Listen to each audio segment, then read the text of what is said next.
जय श्रीमन नारायण भक्तों, राधे राधे, हरे कृष्णा। पुरुषोत्तम मास के कृष्ण पक्ष की एकादशी को परमा एकादशी कहते हैं। इस दिन भक्ति पूर्वक नरोत्तम भगवान विष्णु की पूजा आराधना करने से दुर्लभ सिद्धियों की प्राप्ति होती है।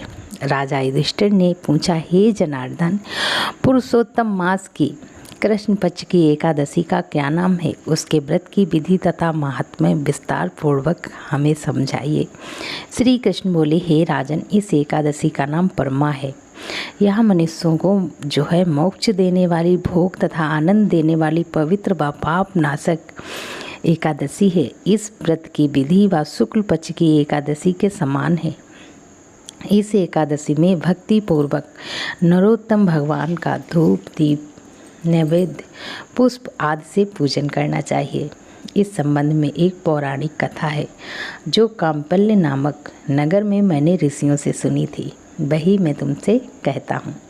काम्पल्य नामक नगर में सुमेधा नाम का एक अत्यंत धर्मात्मा ब्राह्मण रहता था। उसकी पवित्रा नामक स्त्री अत्यंत पतिव्रता और धर्मपरायण थी, परंतु वह किसी पूर्व जन्म के कर्मों के कारण अत्यंत दरिद्र थे। उन्हें मनुष्यों से भिक्षा मांगने पर भी भिक्षा नहीं मिलती थी। इस कारण बड़ी प्रकार जो है भोजन, वस्त्र और रहने को उचित स्थान तक भी नहीं था। कई दिन तक वे भूखे प्यासे भी रह जाते थे। परंतु उसकी पतिव्रता स्त्री स्वयं भूखी रहकर भी अतिथि सत्कार अवश्य करती थी। वह अपने पति से कभी किसी वस्तु की याचना नहीं करती थी।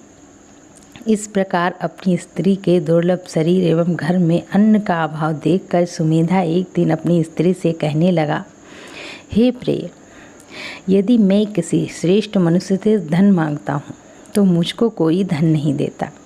मैं क्या करूँ, कहाँ जाऊँ? धन के बिना घर के कार्य सिद्ध नहीं होते, अतः मुझको परदेश जाने की आज्ञा दो।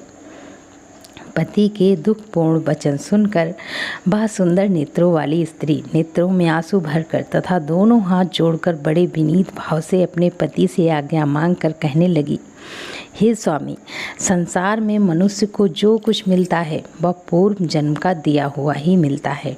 बिना दिए चाहे स्वर्ण के सुमेरु पर्वत पर चला जाए, वहाँ भी कुछ नहीं मिलेगा। अपने पूर्व जन्मों में मनुष्य विद्या, धन या भूमि जो कुछ भी दान देता है वही इस जन्म में पृथ्वी पर मिलता है। ब्रह्मा ने जो कुछ भाग्य में लिखा है वह किसी जगह भी मिल सकता है। मैं आपके बिना क्षण मात्र भी नहीं रह सकूंगी। पति के बिना संसार में स्त्री, माता पिता, भाई, बांधव, सास, ससुर और दूसरे कुटुंबीजन कोई भी आदर सत्कार नहीं करेंगे।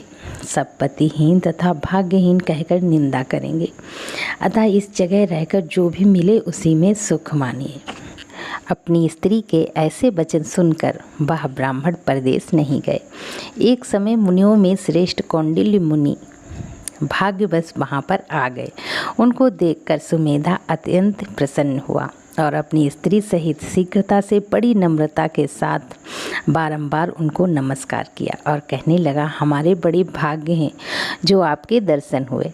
ऐसा कहकर सुंदर आसन दे मुनि की पूजा की तथा श्रद्धा के साथ मुनि को भोजन कराया। उस श्रेष्ठ पतिव्रता स्त्री ने मुनि से पूछा, महाराज, दरिद्रता का नाश कैसे होता है? बिना दान किए हुए भी धन, विद्या, स्त्री और अन्य दूसरे पदार्थ कैसे प्राप्त हो सकते हैं? हे महामुनि, कृपा करके कोई ऐसा उपाय, व्रत, तीर्थ या तप बताइए जिससे हमारा यह दुख दरिद्र दूर हो सके। ऐसे वचन सुनकर मुनि कहने लगे, हे सुशीले, पुरुषोत्तम मास के शुक्ल पक्ष की परमा नाम की जो एकादशी के व्रत से समस्त पाप, दुख और दरिद्रता आदि नष्ट हो जाते हैं, इस विष्णु भक्ति देने वाली एकादशी का श्रद्धा पूर्वक व्रत करो। उसके करने से मनुष्य धन धान्य से संपन्न हो जाते हैं। विधि पूर्वक व्रत और रात्रि को नित्य गीतादि करने के जागरण करने से मनुष्य को उसका पूर्ण फल मिलता है। इस व्रत को सबसे पहले कुबेर जी ने किया था।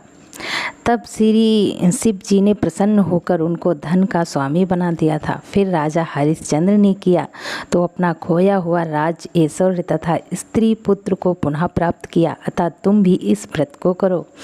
श्री कृष्ण बोले, हे पांडव, इतना कहकर अति प्रसन्नता के साथ कौंडिल्य ऋषि ने व्रत की सब विधि उनको समझाई और फिर उनसे पंचरात्रि का शुभ कारक व्रत का जो है उनसे अनुष्ठान का भी वर्णन किया, जिसके अनुष्ठान मात्र से भोग और मोक्ष दोनों प्राप्त होते हैं।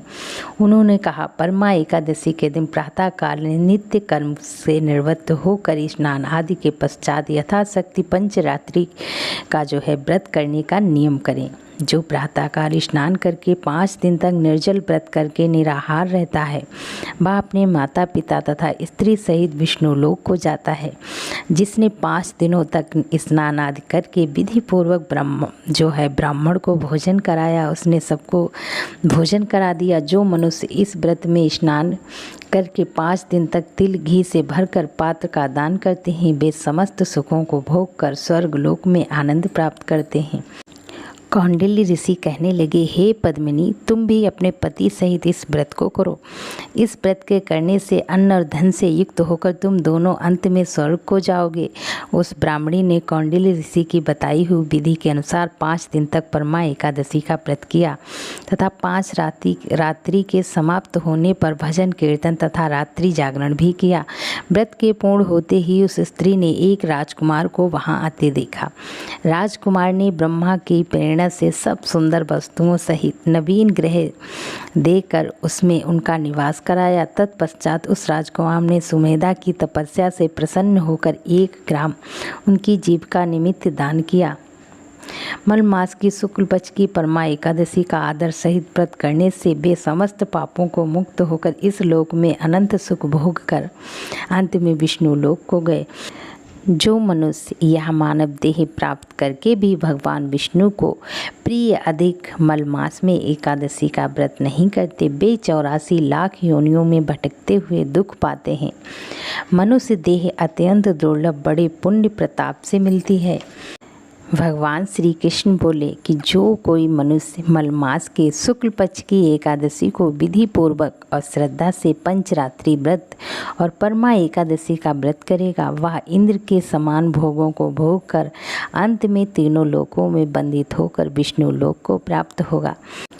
कृष्ण भगवान द्वारा कहे गए इस प्रसंग को सुनकर राजा युधिष्ठिर ने अपनी पत्नी तथा भाइयों सहित एकादशी के व्रत को किया और उनके भोगों को भोग कर अंत समय में भगवान विष्णु के वैकुंठ लोक को चले गए। जो भी भक्त श्रद्धापूर्वक परमा एकादशी का व्रत करते हैं, श्रीमन नारायण और लक्ष्मी की कृपा उन पर बनी रहती है। मिलते हैं अगली वीडियो में, तब तक के लिए राधे राधे, हरे कृष्णा, जय श्रीमन नारायण।